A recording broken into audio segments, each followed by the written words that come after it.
করে দেবো একদম। কোনোদিন মাঠে জীবনে দেখেছেন?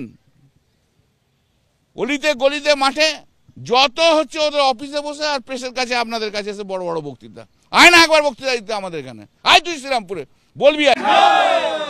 উনি দুই দোকানি করেছিলেন, সেটা ওনার শিক্ষা।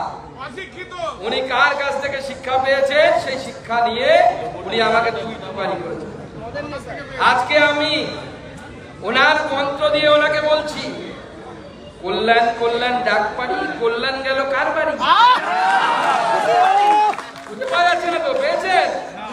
কালকে এত বড় বড় কথা বললো যে সুকান্ত মজুমদার এসে ভাষণ দিয়ে আর বেরোতে দেবো না, এত দম, এই করবো হ্যান করবো ত্যান করবো। কল্যাণ কল্যাণ ডাক পারি, কল্যাণ গেল কার বাড়ি? আই কল্যাণ দেখে যা বিজেপি।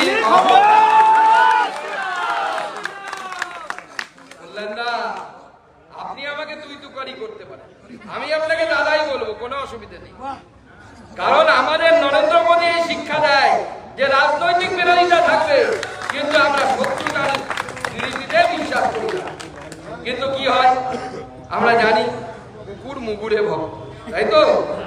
সেজন্য আমাদের কর্মীদেরকে বলেছিলাম যে দেখো, একটা রামচরিত মানসে কথা আছে, প্রেম ছাড়া প্রেম করন্দ ভীতি ছাড়া হয় না, ভয় ছাড়া করন্দ প্রেম হয় না, রামচরিত মানসের।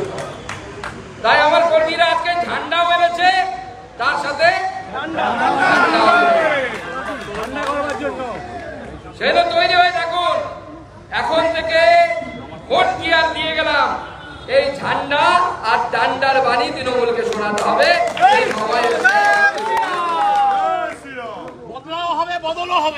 আমরা ভেবেছিলাম আজকে যে কল্যাণদা দাঁড়িয়ে থাকবেন হাতে বন্দুক বাজুকা কামান টামান নিয়ে, দেখতে পেলাম না।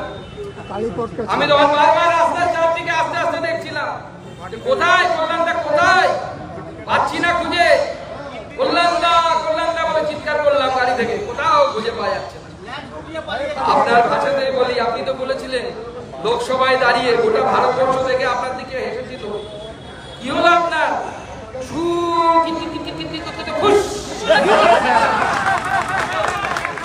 মোদীজিকে বলেছিলেন না 303, 300 পার না 400 পার থেকে 240-এ, আর আপনি আজকে তো ছু কিটকিট কিটকিট শুরুই করতে পারলেন না, কোটে গুটি ফেলে লাগে।